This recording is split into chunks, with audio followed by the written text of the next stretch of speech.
Hi guys, today we will talk about how to turn off create shoppable photos and videos on your Amazon shopping. We will go to figure out the solution or know how you can do that on your Amazon shopping. All you have to do, just go down here, you click here on down, then it's going to take you to next window here and you just click here on settings.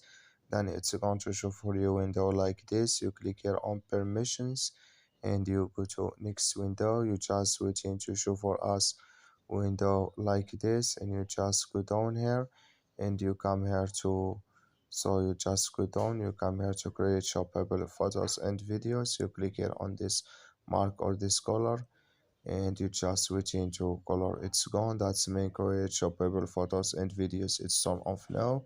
So that's all you have to do. Just follow these ways. I wish you a great. Thank you for your watching. Don't forget to support us by like and subscribe.